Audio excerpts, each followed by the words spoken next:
Thanks for tuning in this video. We're going to go ahead and talk a little bit about ItsATreee smelting and how it pairs with ItsATreee mining and really any other mining mod that's out there. The original inspiration for this mod was in my own mining mod, and I created a bunch of crafting recipes on a roleplay server, and then people took those recipes and like leaked them around. And so I wanted to make a way of crafting so that no matter if you knew the recipes and you receive them through, non-in-character means or just by looking up a Wikipedia article, actually engaging with smelting system and crafting required more than just knowing the recipes, and which is where the minigame system came into play. And so we're going to go ahead and talk about a little bit about how that minigame works, and we'll go ahead and talk a little bit about how to configure this as a server owner so that you can use ores and bars that are not part of my own mods. So thank you for watching, and let me know if you have any questions. Feel free to ask them in the comments. As you can see here, we have 4 different types of forges. I wanted to have a sort of technological progression between furnaces. This being the first one, very heavy manual movements of just big stone and plate and iron and action to turn the valve so that the plate raises and lowers. There is the medieval type of forge with the bellows and open forge concept, and then there's a more brick furnace based industrialized version, and then there is the modern industrial sort of electrolysis type furnace, but I've removed the chemical electrolysis versions and sort of put the fire inside here so you can't see it, but it's there. So those are the 4 different types of furnaces that are available, and I've made it such a way that if you wanted to add your own furnaces, all you need to do is add a config entry and then extend the class, the fireplace class that I made, and you too can just add your own furnaces, and you will get the lock functionality that comes with locking slots. You will get these attachments, and then you will also get the ignite action on your furnace, so you'll be able to add whatever you want. Let's talk a little bit about the smelting minigame. There's a lot of stuff that's happening on the screen at the moment, but it's actually a deceptively simple game. The goal of the game is to choose whether or not the current temperature, this red line, latest value, is going to be above or below the blue line. Okay? You can change the speed at which the red line is drawn by increasing your accelerant HP wager. This accelerant HP is directly related to the health of the fuel that you attached to the forge earlier. And I do this so that you can, just like a high roller in Vegas, you can bet it all on red, and in a single go, you can get the maximum amount of ore in any given roll. And so I will say that the odds for getting a critical success or an ultra critical success are higher when the accelerant wager is higher, and the multiplier is lower when the accelerant HP is lower. And I do that to sort of incentivize the difficulty increase of the game. The ore groups do not change the speed of the graph. They only change how much ore is consumed on a failed craft. It's important because if you guess correctly, you don't actually consume any ore that's attached to the furnace. This is important to help incentivize wins and to penalize losses a little bit. If you guess incorrectly, we will consume the ore wagered, and I will consume half of the accelerant HP wagered. So if I were to wager 1 HP, I would only lose 0.5 HP, 1 ore and 1 ore on each slot. Now, let's go ahead and talk about the over-under buttons. These are the buttons that actually begin the game, begin the round, and actually lock in your wager. And so I personally enjoy putting accelerant at 5 because it's a nice round number, and I usually go 1 by 1 for the ores just because I like the multiple attempts at the game. And so I've set my wager. I will sort of guess whether or not we're going to go over and under. Since we're under, I'm going to go ahead and say we're over. Click it. You'll see a countdown on the UI. And awesome. At the time of the end of the countdown, you notice that it says I'm a winner up here. You would have noticed my streak increase and my win increase as well. My win-loss ratio changed. I'll go ahead and close the UI and just showcase that it does remember it between open and closes. It also remembers between restarts. And so after enough time and after enough people use this minigame, you will most likely see a leaderboard and there will be quote unquote a best smelter. I also keep track of the longest streak of people, and so we'll have another leaderboard for longest streak, which I think will be fun. And so on a successful craft, you'll see that we have crafted pig iron ingots, which are great. Since I had a low wager, it was a low yield, basically a 1-for-1, 1 ore for 1 bar, and we're good to go. Oh, and you also notice that the ore that's on here has not been decreased, which is great because we were successful and we did not consume. Let's go ahead and fail. Let's see if we can get a fail.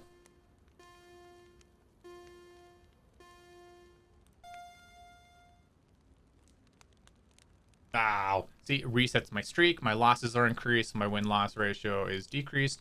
And I can also see that I do not have a ore here. Our bars yielded. And my ores have been reduced. And if you could see the health, you'd also notice that the health was reduced by a little bit. Awesome.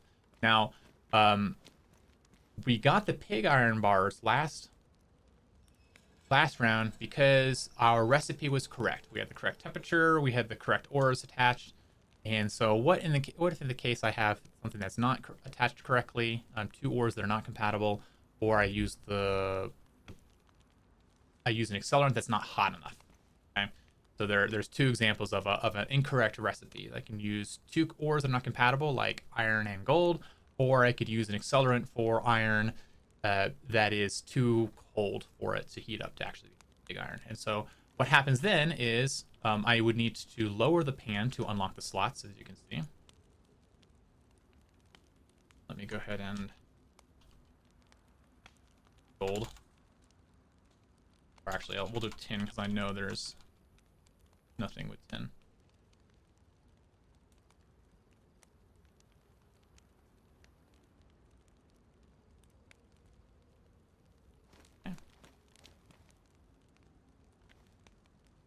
Bring it back up. Lock the slots.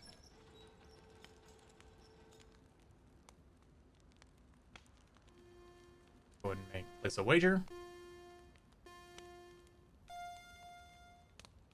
Of course, when I want to lose, I can't.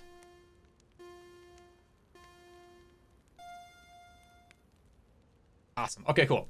So at this point, I should have gotten an ingot, yes, and I got what we call a scrap ingot. And so this is a way for there to be rewards for, for a person who hasn't read the Steam description and is looking at all the recipes and maybe wants to discover this stuff on their own.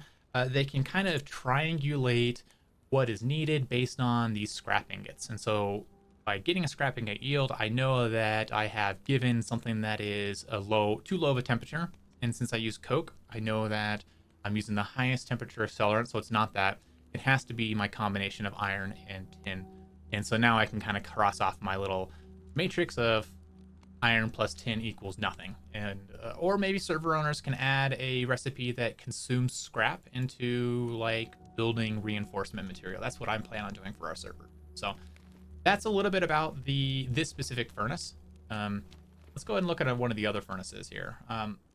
I did this furnace first because it's unique in that it has a turn action, which locks the slots. These other ones don't really have that. And so you have to lock the slots manually, or more or less prepare the furnace. So you light it.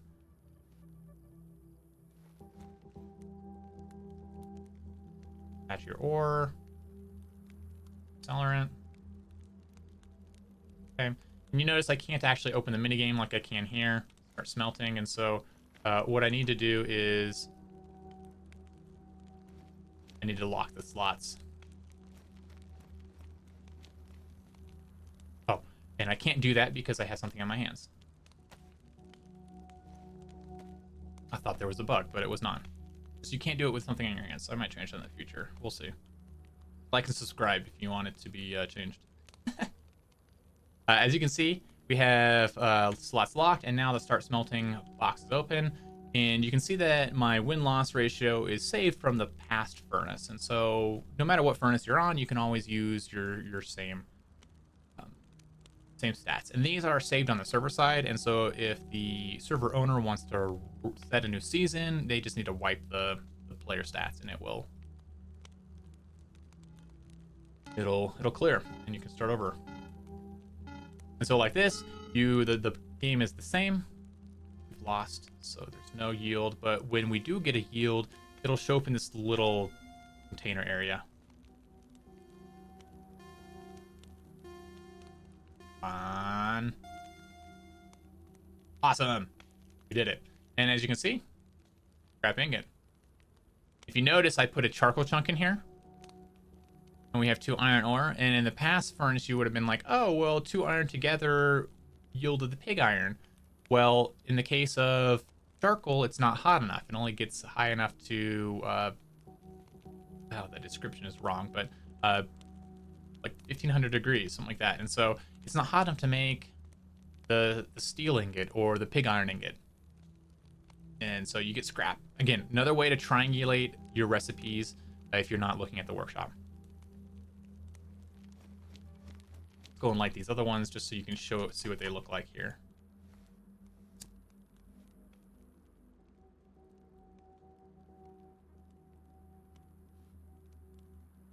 That one going. Got the smoke coming out of the stacks.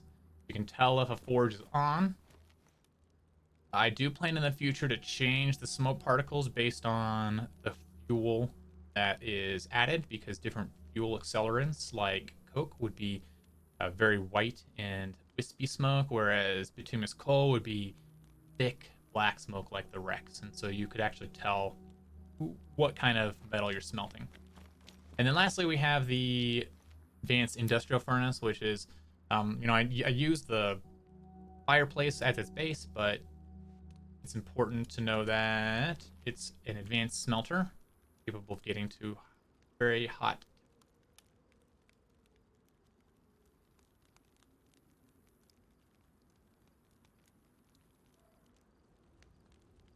All right, and we got to lock the slots to use it.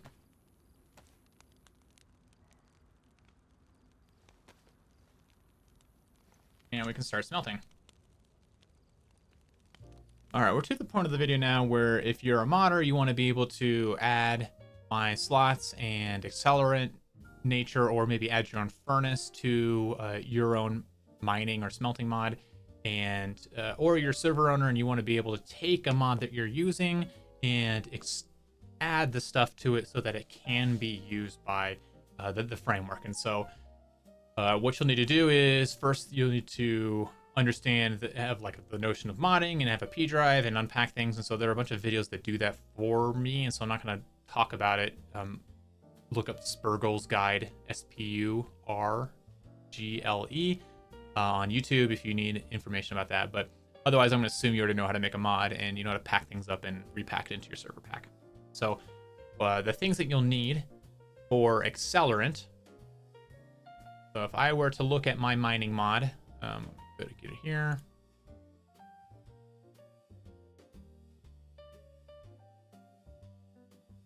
Okay, if I were to look at my mining mod, the one that adds ores that you get for hitting rocks, you'll see that I have a bunch of ores like iron, copper, aluminum, and then I have some earth minerals, and then I have some artificial minerals, some gemstones, okay?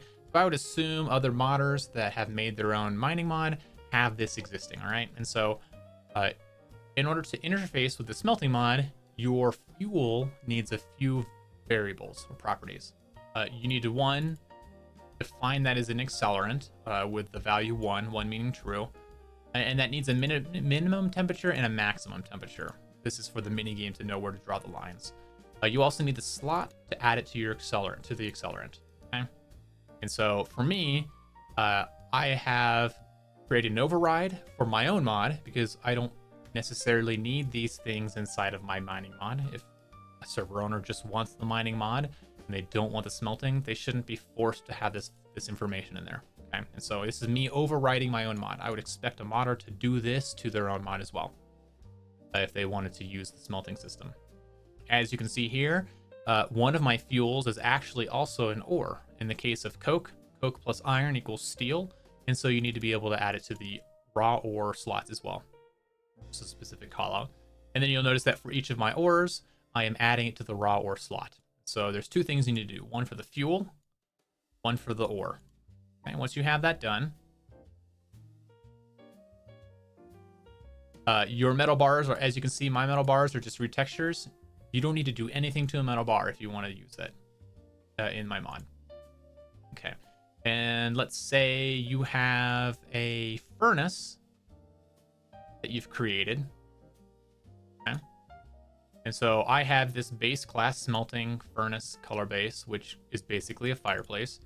And if you notice, I'm not even going to open that up, but the 4 smelters that I showed you are basically retextures of the base class.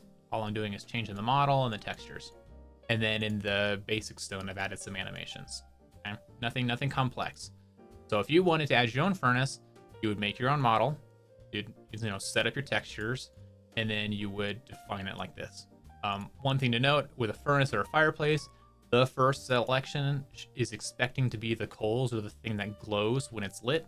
So if your entire object starts glowing because you've lit it, it's because you've probably put ZBY Tech as the first selection. Okay, so it's just one thing to know. All right, so let's say you finish this retexture part of your furnace and you actually want to make it lightable and smeltable and open the minigame inside the game. You then need to inherit from my fireplace class, basically. And again, as you can see, 3 of my furnaces are literally just extending that one thing, and then the furnace with the lever that lifts the plate has some extra stuff to it. So for your purposes, you're most likely going to want to just do this. It's one line here. That's all you need to do. And then once you've done that, you pack your mod, and you should be able to light it like a normal furnace like I do. Okay, now let's say you're the server owner trying to add your own recipes, or you want to reset the player list. Okay, so if you notice, I will bring up a JSON config, and this might look a little weird, but the important thing to note here is that I create a bunch of default recipes for my own ores, right? As you can see here, these look exactly like the name of my ingots. Technically, I can make this like, I could say this to be 357 ammo, and it spawned that. So just as a server owner, just know that when I'm about to show you, you're able to do that. And these values here, copper, gold, tin, they are the color in the ingot. And so I assume most modders understand the paradigm for color, the color property. Whatever is in the color property, I can take and I can add it to the end of this color-based class, and I get an item. So I assume you already know that. And so if you want your ores or your ingots to be usable in the recipe system, they need the color, and then the health, the quantity, and then the temperature required. And so what this looks like in the JSON side is you come into your server profile, whatever your profile is for your server. If you don't know what that is, you can find it by looking in your startup script, and you probably have a line called profiles, and whatever is on the right side of the equal sign is the folder that your profiles are located in. So if you notice, like here, profile _ survivalist, the folder, and then I have a bunch of other stuff here, and then there's going to be a folder in here called ItsATreee mods. And if you have multiple of my mods, you'll have multiple files, but you're really looking for smelting config.json. Okay, and if you open it up in a text editor, I'm going to sort of collapse it. You see that you have 2 lists of things. One is the recipes, and then one is the player scores. So if you wanted to wipe your players, all the scores on your players, or just wipe a single person's, you would go in and you would find the brackets here, and you would delete the bracket. And then that would essentially delete me from the system, and then next time I log in, it'll create a new entry for me and set me at 0, 0. Okay? And so if you wanted to change the recipe, again, you can delete it. Make sure in this case, since there's multiple, you have this comma at the end. Make sure you delete the comma too. Say I want to get rid of black powder. Okay, cool. I've gotten rid of black powder. Or if I want to get rid of all recipes, boom, done. I want to change one of my recipes. 357 ammo. Instead of black powder, I'm just going to do that. And all you need to do is give me saltpeter and sulfur with an accelerant that's at least above 1300 degrees. So probably charcoal. And this file, if you this config, smelting config is created after you run your server the first time from subbing the mod. So if you don't see it, make sure you run your server once and then shut it down so you can have it again. And I believe that's everything. If I've missed something, let me know in the comments. I'll be happy to add it. But this here has been ItsATree's smelting mod in a nutshell. Thanks for watching. See you next time.